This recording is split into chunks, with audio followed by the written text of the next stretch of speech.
I think that the fly in the ointment is the chairman of the board, Mr. Craig Walter, and I believe the time has come for him to go. Hmm. He's also missing in action. He's not managing the bank, unless he manages the bank, providing good leadership, direct leadership for the bank. And we're getting a lot of complaints about the quality of the service.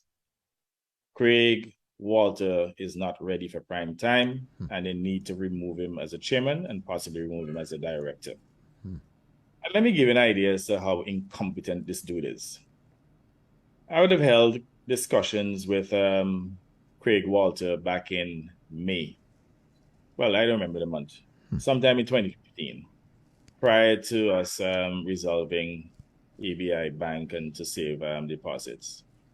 I said to him at the time that we wanted to position Ecab to become the largest bank within the OECS and to position it to be an acquiring bank for failed banks and even to grow inorganically through mergers and acquisitions.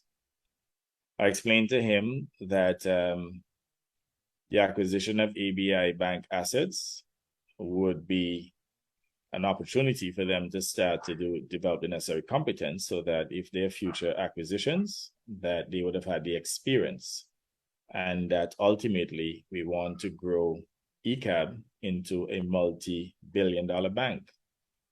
He was reluctant, but I was able to convince him that that was the way to go. I said to him at the time, however, that the government was not very happy with the deal that was consummated by Harry Lovell et al. When they allowed some private banks to obtain the majority of the shares in the restructured bank. That's after Bank of Antigua went belly up after the Stanford empire fell. What had happened at that time, the bank needed $72 million in capital. And they structured the deal in such a way that they got the government to put in 75% of the monies, 54 million, and the private banks, several private banks, including ACB, they got 75% of the shares for $18 million. What they seem to have done is that they tricked Harry Lovell et al. Into taking mostly preference shares at 3%. And we're going to tell you how that would have put us at a disadvantage. So here's a situation in which we took on most of the financial risk by putting in 54 million, and we only get 25% of the shares. And the other 4 or 5 banks putting in $18 million and they got 75% of the shares because they were able to dupe Harry Lovell et al. In taking uh, some preference shares, about $48 million in preference shares at 3%. Now, the return on that 3% and 40 million, or if you round off at 50 million, that's $1.5 million a year return. Now, as you scale up the bank and the profits increase, it means that the return that the government will get will be significantly less than the private entities that control 75% of the shares when the government put in 3 times as much money as them. So I want to repeat, the government put in $54 million to restructure the bank, and the private entities put in 18 million. So now that Ecab is poised to make about, let's say, $40 million a year in profits. And that's not inconceivable because uh, at one point, the Scotiabank branch was making up to about $30 million a year. And Ecab on its own was making close to 20. That's about 50. So we reduce it to about 40 because there are times when Scotiabank brought in money from abroad and so on. So we can say 40 is a reasonable, achievable amount of profit. What will happen in this case in terms of the yield for the government of Antigua and Barbuda? We will get 25% of the 40 million. So that's 10 million. And then we'll get $1.5 million on the preference shares. So the total yield would be 11.5 million. And remember, we put in 3/4 of the money, 75% of the money. Now, what will happen is that the other banks, on the other hand, they will get $30 million. And this is assuming that there's 100% uh, dividend payout. Yeah. Now, this is just for discussion purposes. We do know that they will not have 100% dividend payout. We know that some of it will be retained, but this is just for simple discussion purposes. So In this case, the banks will get $30 million of the profits. And that will represent like about 166% return per year on investment with a profit of 40 million compared to our meager 21% and our 54 million. Now that is extremely inequitable. So you're telling me they put in less. And if we did not correct that imbalance, we would not have given them the assets for ABI Bank. And certainly the one with Scotiabank, they would not have gotten those proceeds. In fact, Scotiabank would have met with me personally in Washington and indicated a preference to work with ACB. But we went ahead with Ecab based on the agreement that we had with Ecab to convert our preference shares to ordinary shares to increase our yield. So if, for example, we had gotten up to, let's say, 50% of the shares as an example, then we'll be getting 20 plus 1.5, $21.5 million return annually.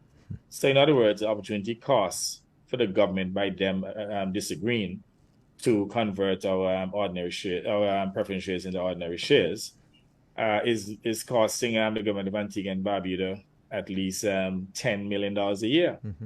And let us not forget that when this thing started, it is the government that put in the bulk of the money, and it should not have been structured in that way in the first instance. It shows very clearly that Harold Lovell and the UPP, they were not thinking about ownership. And let me make it abundantly clear too that we own the majority shares in CUB, almost 80%, and we do not direct the affairs of CUB or allow the bank to operate independently.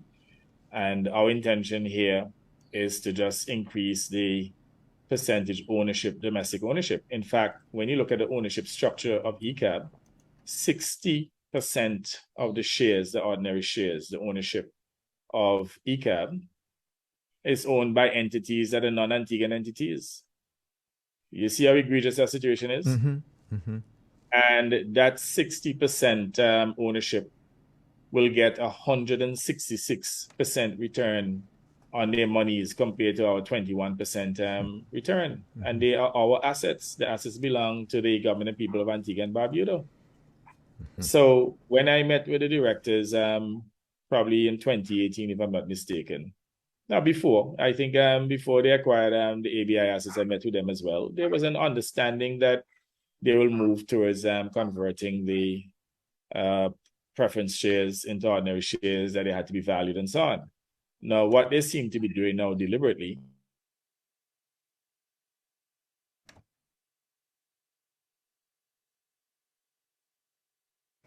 Okay, we have a break in transmission. We do hope that we can get this rectified quickly.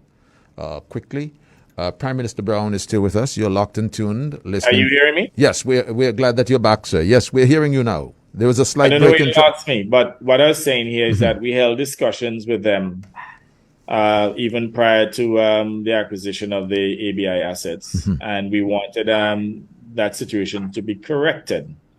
And I would have met with the board as well. There's an agreement in principle, but what they're conveniently doing is to lag so that by adding the retained earnings, if it takes them until next year to do this transfer, then it will reduce the value of the shares that we will get, or the percentage amount of shares.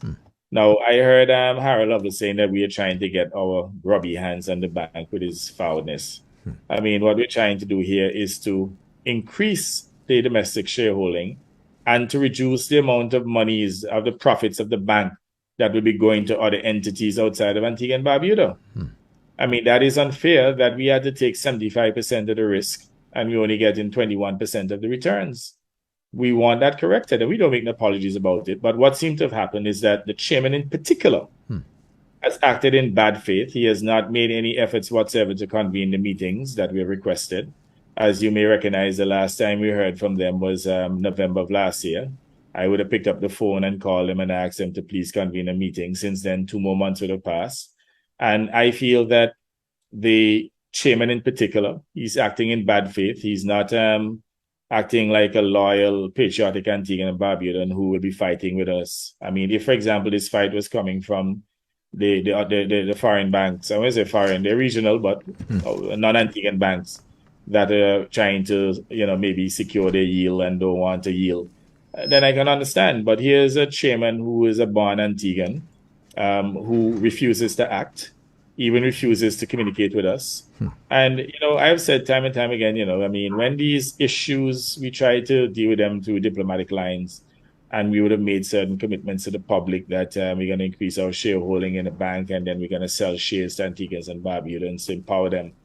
Then I have to keep the people I'm informed. And I'm not saying these things against Craig because I dislike Craig or I have any personal issue with him, or I have any personal interest in the bank. I don't have any shares in the bank. No family member of mine have any shares in the bank. We don't aspire to have any shares, but it is an egregious situation that should be corrected. And I am not going to stop speaking about this issue until it is resolved. And I am of the view now that Craig is totally unfit to continue to chair this bank and he needs to be removed.